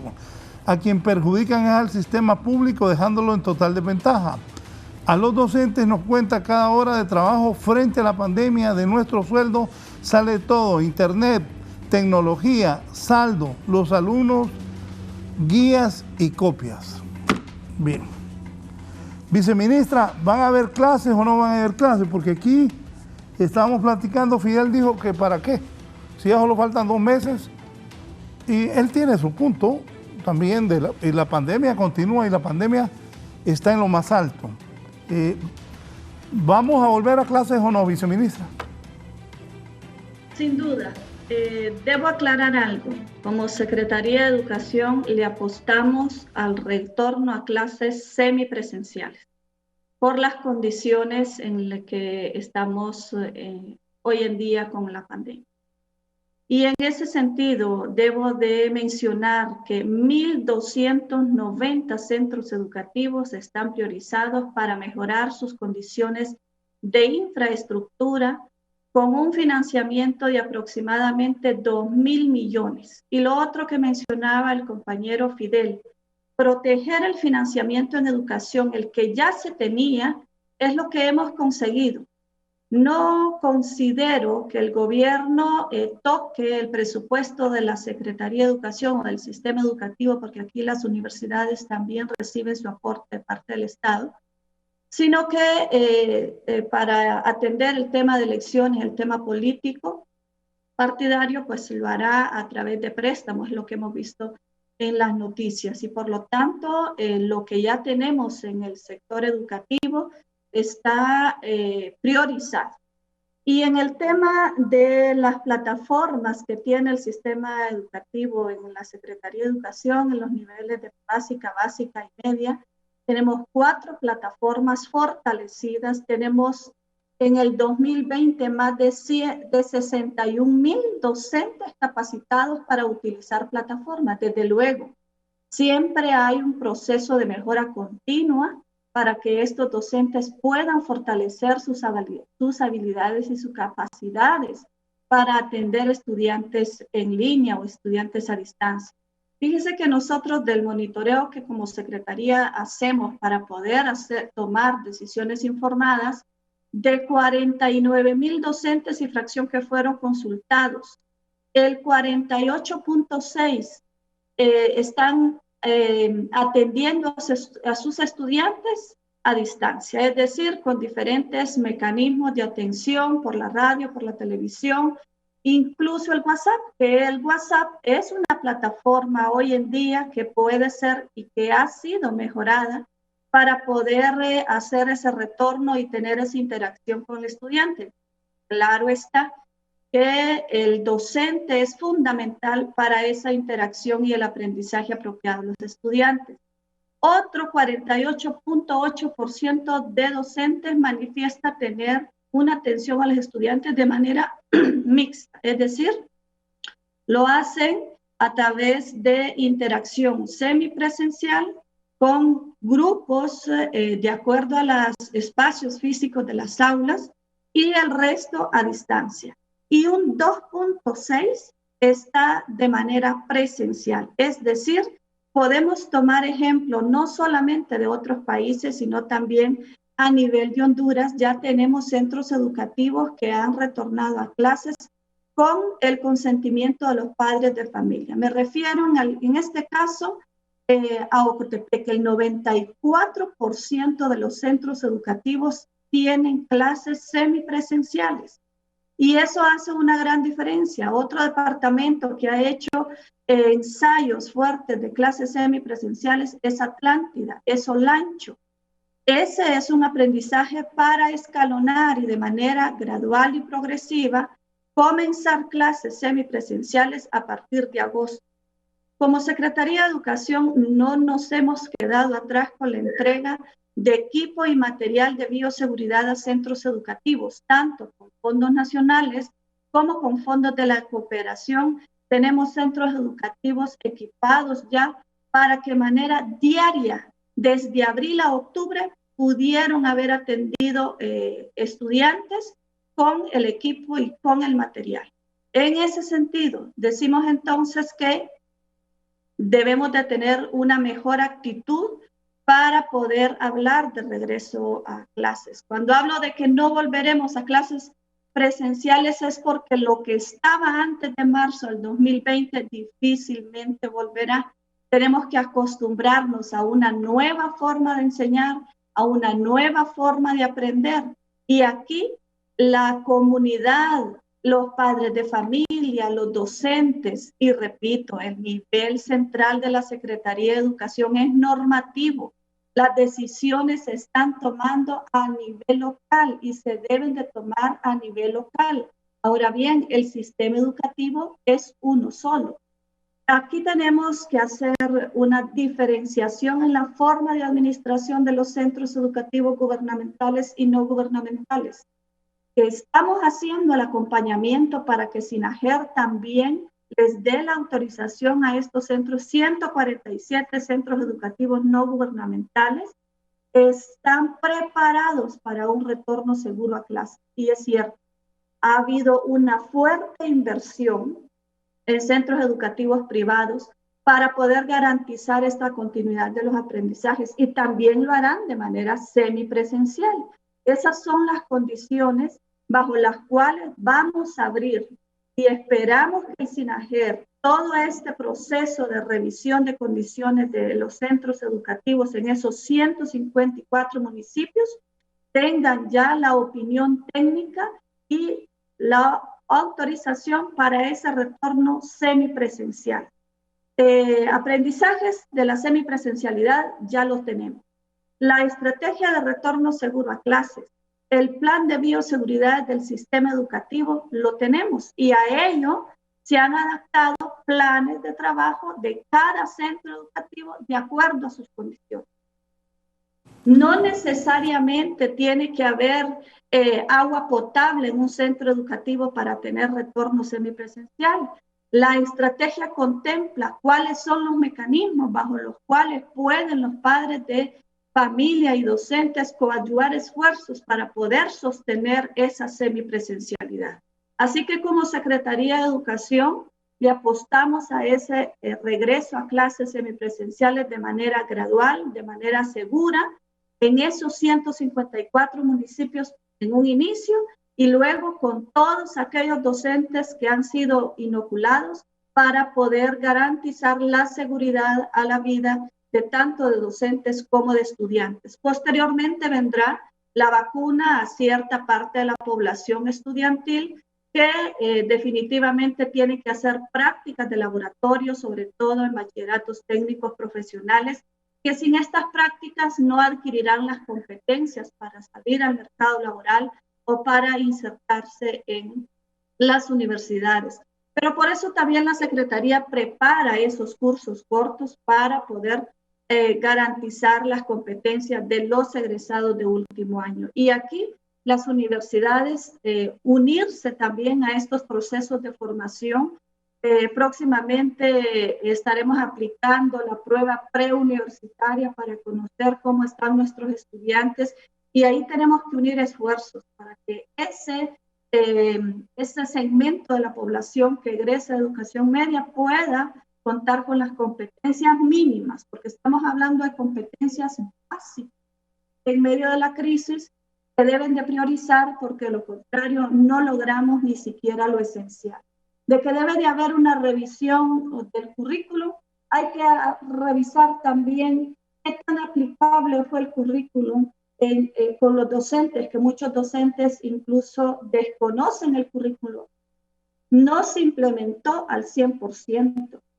Y eso viene desde una formación inicial. Entonces, hay mucho trabajo que hacer, sí. Se están sentando las bases para esa continuidad y para garantizar, no solamente para quienes están dentro del sistema educativo, que son 1.800.000 y fracción de estudiantes que logramos sostener en el 2020 en comparación al 2021, que era 1.921.000. Hay mucho desencanto de la educación a nivel general, de niños, de adolescentes, de jóvenes que no continuarán. Y ahí está nuestro primer criterio para ser flexibles en la evaluación. Es el hecho de sostenerlos y mantenerlos en el sistema, porque una vez que un estudiante, sobre todo de octavo, noveno grado y el resto de los grados de los ciclos de media, es difícil que una vez que abandona, retorne al sistema escolar. Entonces, nuestra primera prioridad es la atención a los estudiantes, la atención y la retención de ellos para poder culminar el proceso educativo en lo que respecta a la rectoría de la Secretaría de Educación, que es hasta el nivel medio. Tenemos diferentes proyectos de apoyo desde educación prebásica, básica y media. Son diferentes programas y proyectos que nos permiten esa sostenibilidad, pero de que hay muchas más cosas que hacer, es cierto, y por eso es que siempre digo, es de manera conjunta que vamos a poder construir un sistema educativo resiliente y verdadero que conforme esa base del desarrollo de una nación como nuestro país. Antes de seguir, pongamos lo que dice la gente, Eddie, por favor. Aquí me está escribiendo una profesora, me dice, soy maestra y nos tienen organizando los padres de familia en ITSEP para que sean ellos. Hola, de nivel prebásica no hablan, ¿acaso no existe para las autoridades de que sería fatal para los niños el regreso a clases? Ajá, seguí.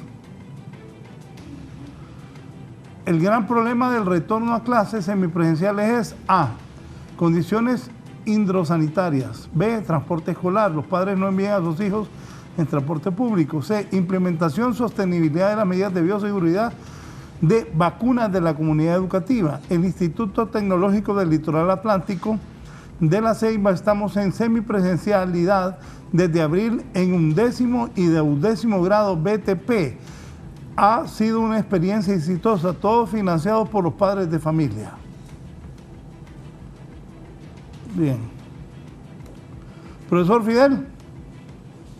Bueno,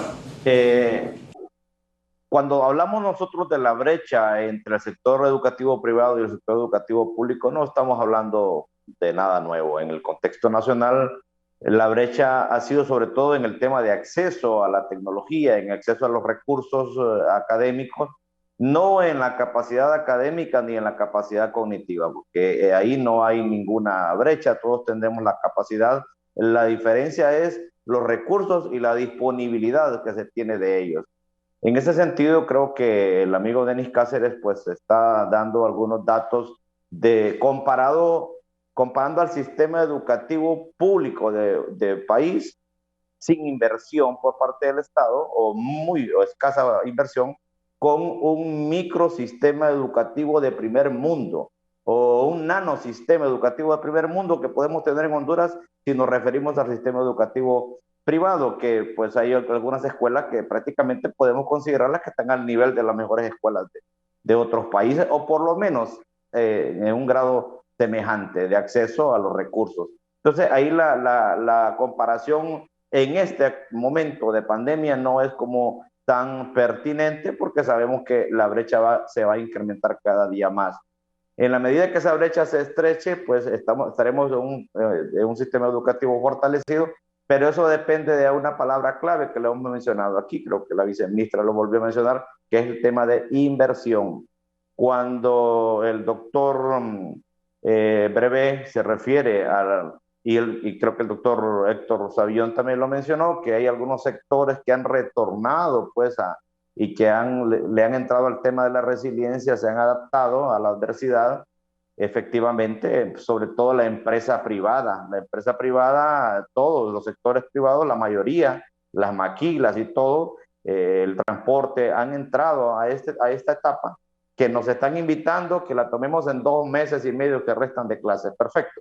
Pero aquí hay algo que ya la pregunta que va a quedar en el aire es ¿quién va a pagar el material de bioseguridad? Porque todo pasa por tener material y equipos de bioseguridad disponible en cada escuela. En los 22 o 23 mil centros educativos tiene que haber inversión por parte del Estado. Pero la pregunta es, ¿lo va a dar el Estado? ¿Lo va a dar el gobierno?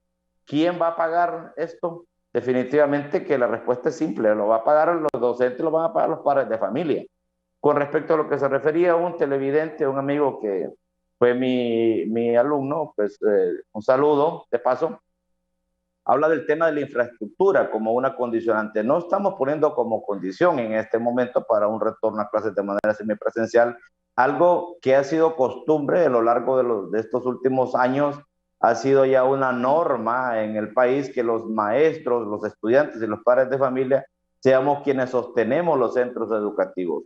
Y si ha sido mi alumno, sabe, pues el grado de compromiso que tenemos nosotros cuando estamos al frente de un grupo de niños o jóvenes, y también el involucramiento que tenemos en nuestras comunidades, en el tema de la comunidad educativa. La reparación de los centros educativos ha corrido históricamente, por lo menos en los últimos 20 años, o más quizás, en los padres de familia y los estudiantes, a través de rifas, a través de barbacoas, a través de diferentes actividades económicas. Y qué decir de material de aseo, el personal de aseo, de vigilancia. Muchos centros educativos tienen que pagarlo porque el gobierno no invierte en esto.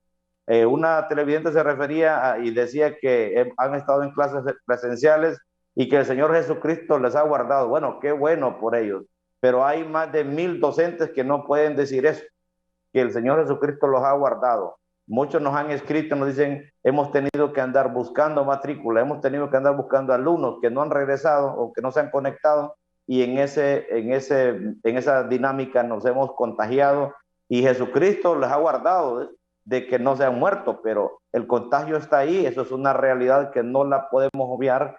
Yo más bien creo que aquí la actitud a la que se refiere la señora viceministra debe ser, esa actitud la tenemos y el compromiso lo tenemos como docentes. Es urgente regresar a clases, y eso lo dije desde el comienzo de mi participación. Urge, porque tenemos un sistema educativo colapsado, en coma, y no es culpa de los docentes, no es culpa de los padres de familia, ni es culpa de los estudiantes.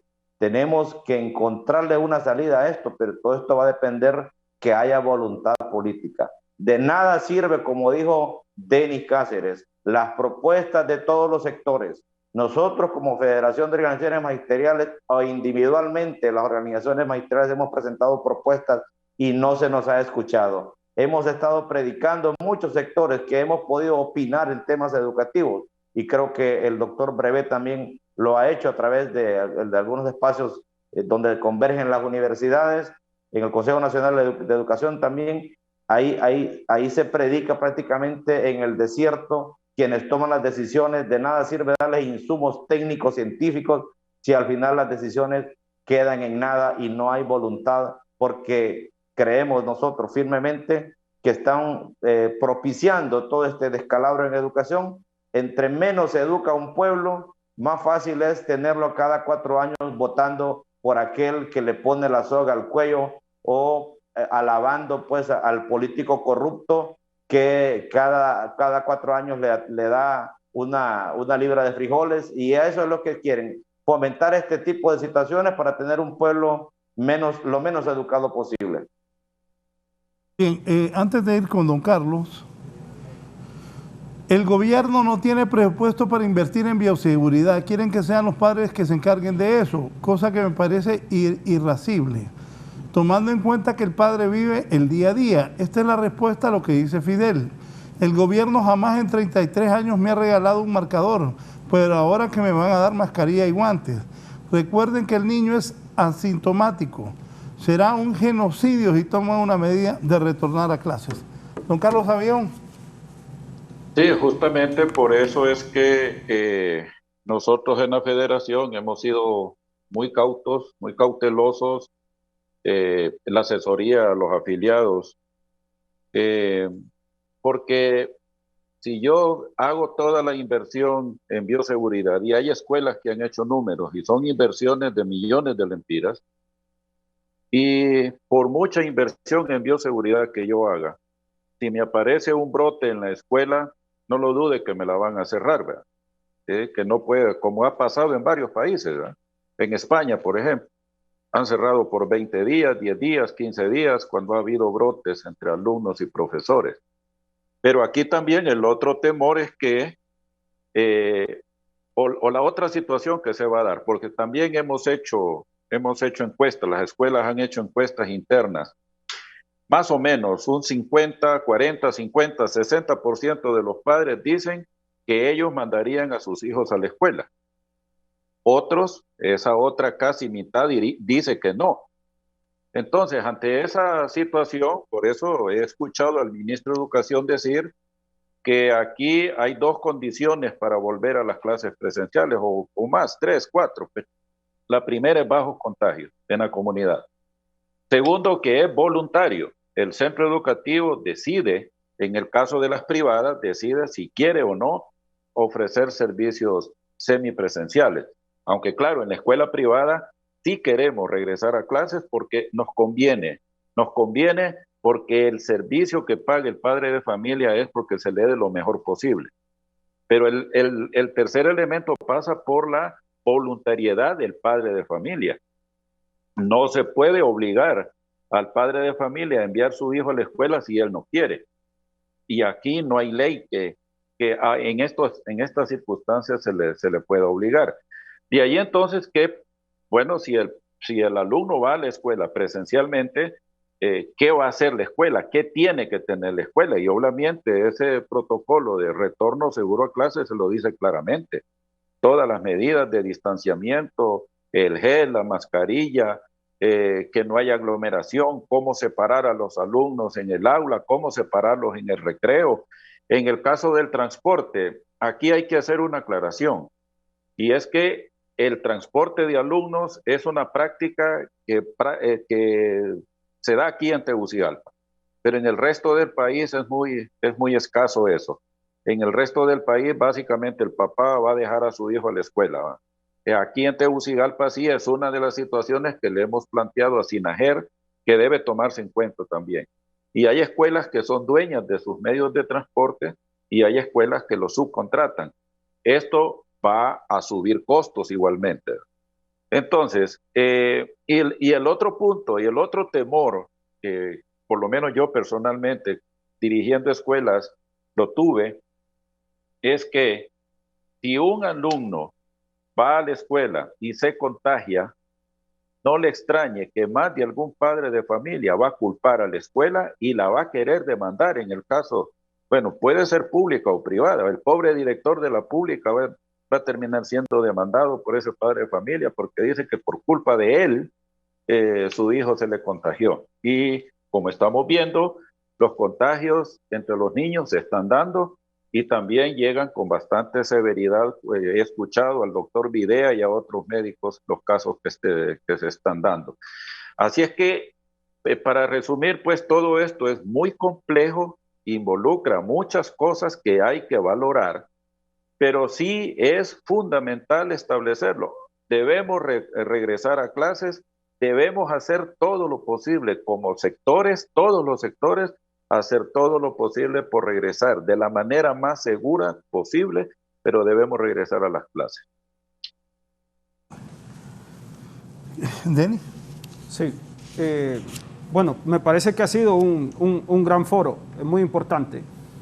Voy a hacer un par digamos, de llamados de atención. Primero, ojo, sector político que no le pone atención al sector educativo. Tanto el oficialismo como la oposición, ninguno está mencionando cómo va a mejorar el sistema educativo ni cómo lo va a transformar. Y lo que está pasando en el sistema educativo es lo más grave que ha pasado en este país, posiblemente en los últimos 100 años en materia educativa. Es tan grave la situación que la mitad de los niños en edad escolar están dentro del sistema y la otra mitad está fuera. Así de grave es la situación y esto se puede venir en una convulsión social en los próximos años. Sin embargo, el sector político, tanto de los diferentes partidos, Nacional, Liberal, Libre, ninguno está tomando el tema educativo como bandera de transformación en este país. Ninguno lo está haciendo. Tanto de que en este país se está invirtiendo menos en los últimos años que quizás a principios del 2000. Ahorita la inversión es 4.7, 4.8, necesitamos un 8%. Solo el sector político puede tomar esa decisión. ACJ está participando en la Cumbre Mundial de Educación, del Foro Mundial del Banco Mundial, del GPI, el día de mañana. Pueden seguir la página de ACJ para ver cómo Honduras primero está participando por primera vez en el Foro Mundial y cómo se van a plantear los problemas estructurales de este país y qué soluciones se les puede dar. Apoyamos como ACJ el retorno seguro para el mes de agosto, que lo ha planteado la viceministra Mengíbar, para que los niños de escasos recursos puedan regresar a clases en el mes de agosto. Así es que apoyamos esta iniciativa de la Secretaría de Educación, nos sumamos y con todo gusto vamos a poder apoyar. Y un último mensaje. Muchos sectores están cómodos porque el sector educativo está cerrado, porque temen que si el sector educativo abre, se les van a caer sus propias ganancias o sus propios objetivos. Más no saben que esta exclusión educativa a gran escala se nos puede venir en contra de la clase más alta y de las clases más bajas. ¿Por qué? Porque hay tantos jóvenes y tantos niños excluidos del sistema educativo que después no vamos a poder controlar esa masa, porque prácticamente no hemos formado absolutamente ninguna competencia en ellos para comportarse como ciudadanos normales. Esta población excluida es la que puede hacer la explosión social en este país. Si fuera un cambio positivo estaría bien, pero la historia nos muestra que más bien este conflicto, cuando excluimos a un sector, es de violencia. Y por eso lo que vamos a tener en los próximos años es más violencia por no abrir el sector educativo. Doctor Berbé. 2 mensajes. El primero es que es grato saber que el 90% de los centros educativos de Cotepeque de alguna manera tienen cierta semipresencialidad. Me gustaría saber cómo estamos a nivel nacional. Y pongo un ejemplo que siempre lo pongo en los foros públicos donde participo, el caso de la escuela Mercedes Calderón, que es una escuela comunitaria que la dirige el padre Víctor Cortés Calderón. Ellos no cerraron, pero tienen el apoyo de los padres de familia de manera voluntaria que mandan a sus hijos al centro educativo. Hay mucha organización comunitaria. Y el segundo es que este año hay que aprovecharlo y hay que pilotear esa semipresencialidad. Pero para el 2022... no podemos seguir pensando en que la pandemia va a mantener al sistema educativo cerrado. Para 2022 tenemos que enfocarnos en matricular a los que están todavía en el sistema educativo, recuperar a los que desertaron y matricular a ese segmento, retener a los estudiantes que se matriculan, nivelarlos y de veras que hacemos un llamado a los candidatos presidenciales para que sus asesores en temas educativos le pongan atención a la reapertura del sistema educativo a partir de enero, tomando en cuenta que hoy hay menos de 1.7 millones de niños y jóvenes matriculados cuando deberían ser más de 2 millones. Si bien es cierto, antes de la pandemia había 1 millón que estaba fuera del sistema educativo, durante la pandemia y todavía en esta pandemia se dice que es posible que 500,000 ha desertado. Necesitamos ojalá estar entre 2 y 2.5 millones de niños y jóvenes matriculados en 2022. Así que a los candidatos presidenciales ponerle atención a este tema. El descalabro del sistema educativo es crítico y si continúa un tercer año va a ser no 20 años de retraso, pueden ser 30 años de retraso. Bien, les voy a dar un minuto. Estoy de acuerdo con lo que ha dicho Denis. Ha sido un buen foro. Para que nos despidamos. Pero, ¿qué fecha es hoy? Marlon. 26 de julio. ¿Van a haber clases o no van a haber clases? Finalicemos con esto.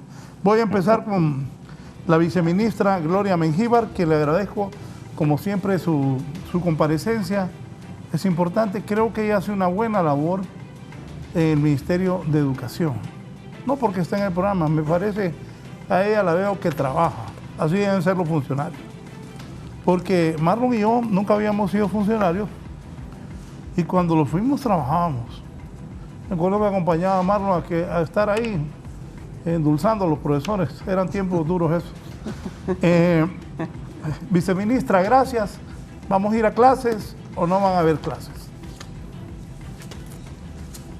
Gracias, licenciado Raúl, por sus valoraciones. Es trabajo de todo un equipo que trata de darle respuesta en tiempos de crisis al sistema educativo. No cabe duda de que es una situación compleja. Como Secretaría le apostamos al regreso, estamos unidos a esa voz que clama como UNICEF. Hemos unido esfuerzos con UNESCO, con otros organismos internacionales, con el BID, con el Banco Mundial, con USAID, con diferentes organizaciones no gubernamentales que se encuentran en el país, dotando de equipo y de material de bioseguridad, juntamente con todo el esfuerzo que hace el gobierno para ese retorno gradual y seguro a clases. Nosotros esperamos que a partir del 2 de agosto iniciemos clases semipresenciales en esos 154 municipios. Eso depende del trabajo de SINAGER, depende de la respuesta de ellos. Independientemente de ello, algunos centros educativos ya lo están haciendo con la autorización de los padres y la comunidad organizada. El sistema educativo, debo de decirlo, es de todas, es de todos, y entre más involucrados estemos todos los hondureños, construiremos una mejor sociedad, una mejor educación y, por supuesto, una mejor Honduras. Estamos claros que para los estudiantes que regresen o que regresarán a sus aulas, los datos y los estudios lo sugieren, que durante años incluso seguirán sintiendo las consecuencias del aprendizaje que perdieron durante la pandemia. Debemos apostarle a ese regreso a clases para reducir ese impacto en Honduras, que tendrá un impacto en la economía, no solamente en nuestro país, sino que a nivel mundial. Por ahora, esta etapa de transición hacia una nueva manera de atender a nuestros educandos y brindar el servicio educativo requiere y exige de nosotros mayor entrega, mayor compromiso y una nueva manera de ver la vida. Solo yo les pediría a los docentes que tengan paciencia, que nos apoyemos unos con otros, que aunque sea solo con palabras de aliento, pero la mayor fuerza la encontramos en nosotros mismos, y es como debemos de alimentar nuestro pensamiento día con día, porque verdaderamente los recursos son limitados, van a ser limitados siempre, pero en la manera en que nosotros pongamos ese pensamiento creativo para resolver problemas a nivel de la comunidad, va a ser la forma en que podamos reducir el impacto a esta generación y a las próximas generaciones. Así que yo les invito a que, así como nos hemos unido a nivel central con universidades, con instituciones privadas, con la empresa privada y con muchos sectores de la población, la sociedad civil organizada, y es a través del apoyo de ellos que tenemos este plan trianual consensuado para poder reducir este impacto al 2023, que podemos hacer cosas mejores de manera conjunta, sí, y a eso es que le estamos apostando. Así que a partir del 2 de agosto esperamos la autorización del SINAGER para poder tener clases semipresenciales, por lo menos en esos 154 municipios que hemos identificado con baja nivel de contagio, y que nos permite la implementación de medidas de bioseguridad tanto para niños como para docentes. La vacunación de los docentes continúa. Esperamos alcanzar en una sexta campaña el 100% de los docentes para continuar con nuestros estudiantes en edad de vacunación. Muchas gracias, don Raúl, y a todos los panelistas. Gracias a la viceministra Gloria Mengíbar, el presidente del COPEN. Nos despedimos, profesor Fidel. Gracias, Raúl. Yo diría que más bien, bueno, ¿será que van a hacer magia de aquí al 2 de agosto? Yo le diría más bien que vacunemos a 45,000 docentes activos que todavía restan en el mes de agosto con las 2 dosis, y se complemente la dosis a los que ya les aplicaron una dosis, y estaremos inmediatamente en las aulas de clase. Pero aquí viene los padres de familia, son los que van a determinar, es el tercer elemento al que se refería el doctor Carlos Savión. Al final son los que van a decidir si valdrá la pena por 2 meses de clases exponer la vida de sus hijos en medio de este contexto, cuando nosotros estamos seguros que el gobierno no le ha interesado, no va a garantizarle material de bioseguridad. Y correcto lo que dice el amigo Denis Cáceres, no se está apostando por hacer una propuesta educativa. Ya no necesitamos parchos, ya no necesitamos reformas, necesitamos una verdadera revolución educativa, un cambio rotundo en todo esto que tenemos, porque nos está conduciendo a mediocridad y a tener cada día un pueblo menos educado. Y eso pasa por saber elegir a quienes nos van a representar en el Congreso Nacional. Se ha demostrado, con lo que ha pasado últimamente en el país, que el verdadero poder está, los intereses se manejan en el Congreso Nacional.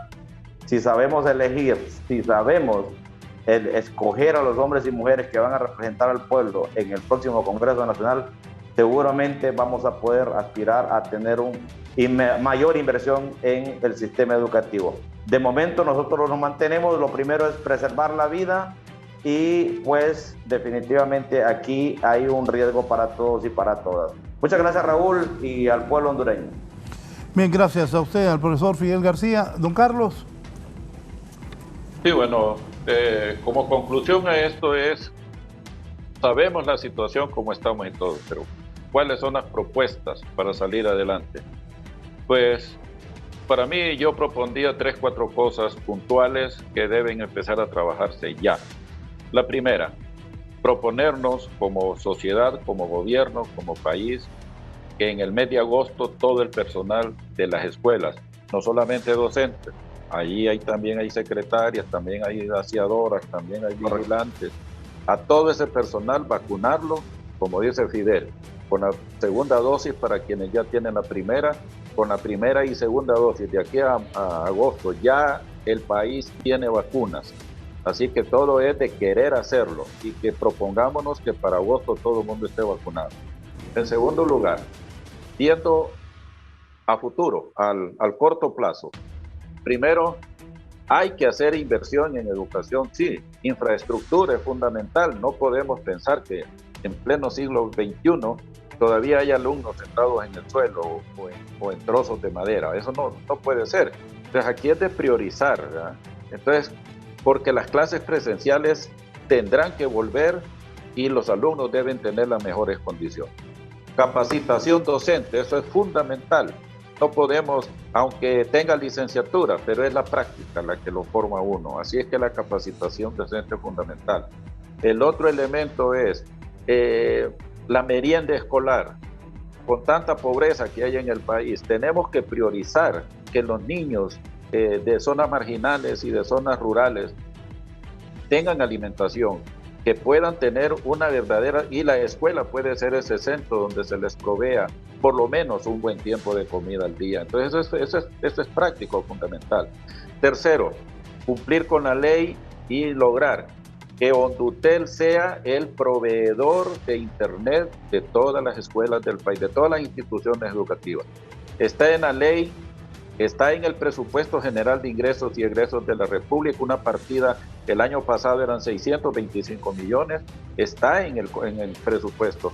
Lo que pasa es que el gobierno lo toma para cubrir otras necesidades, porque como todos estamos de acuerdo, educación no es prioridad. Y este es un problema histórico de la educación hondureña. La familia hondureña tiene que poner a la educación como su primer objetivo, como su primera necesidad, porque si no vemos a la educación como lo fundamental para una familia, nunca vamos a progresar. Solo veamos los ejemplos de sociedades desarrolladas, como los chinos, los japoneses, los coreanos, los judíos, los árabes.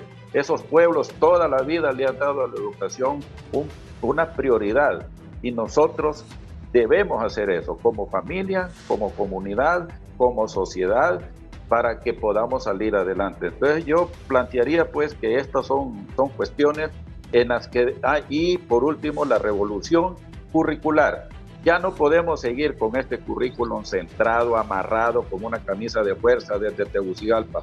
Por eso la ley fundamental lo hizo claramente. El currículum será territorial, que las comunidades, que los municipios, que los departamentos, que las regiones establezcan sus prioridades curriculares para que el sistema educativo responda a las necesidades de la población. Solamente, gracias por la invitación nuevamente. Gracias, don Carlos. Denis. Bueno, te agradezco. Gracias por habernos invitado y me gustaría que pusiéramos una fecha para el próximo foro, a ver si se ha hecho algo. ¿Para cuándo lo quiere? Dentro de la Secretaría de Educación. ¿Para cuándo lo Me quiere? parece que la segunda semana de agosto es una buena fecha para otra vez un foro de este tipo. Ok, gracias. Mi amigo, somos amigos con Marlon, fuimos compañeros de gabinete, nos conocimos pequeños en el colegio. Él estaba en San Francisco, yo en el San Miguel, después yo en el Guillén. Yo jugaba bien, de buen nivel, él era fuercero, pero jugaba bien Marlon también.